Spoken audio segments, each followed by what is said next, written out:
آج ہم دین اسلام کی تبلیغ کو سنتے ہیں، دین اسلام سنتے ہیں، لیکن کیا دل والے کانوں سے نہیں سنتے یار ہم؟ آپ کو پتہ ہے دل والے کانوں سے ہم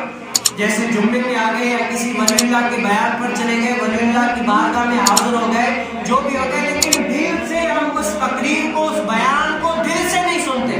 تبھی ہم پر جو ہے نا اثر نہیں ہوتا، فائدہ نہیں ہوتا۔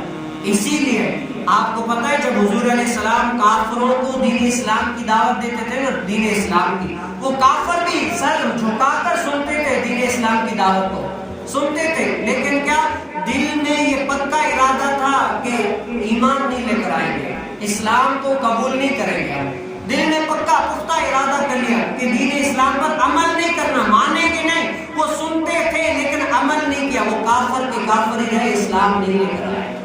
اور آج مسلمانوں کا یہ حال ہے کہ بیان سنتے ہیں، اللہ تعالیٰ کا دین سنتے ہیں، قرآن سنتے ہیں، حدیث سنتے ہیں، علماء کی صحبت میں ہے، صوفیاء کی صحبت میں ہے، لیکن دل میں یہ پکا ارادہ ہے کہ ہم سدھرنے والے نہیں ہیں، ہم سیدھی راہ پر نہیں رہیں گے، بھلے جتنا بھی دین اسلام کی تعلیم ہم پر آ جائے، ہم دین اسلام ہمیں جتنا بھی پتہ چل جائے، لیکن کیا ہم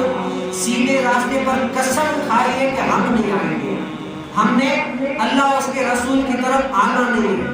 تو یہ کفاروں کی عادت ہے، یہ کفاروں کی صفت ہے کہ وہ بھی دین اسلام کو سنتے تھے لیکن ان پر عمل نہیں کرتے تھے، اسلام قبول نہیں کرتے تھے۔ آج اس مسلمانوں نے اسلام قبول تو کر لیا، لیکن کیا یہ دل میں ارادہ ہے کہ ہم آخر کار اسلام پہ عمل نہیں کریں؟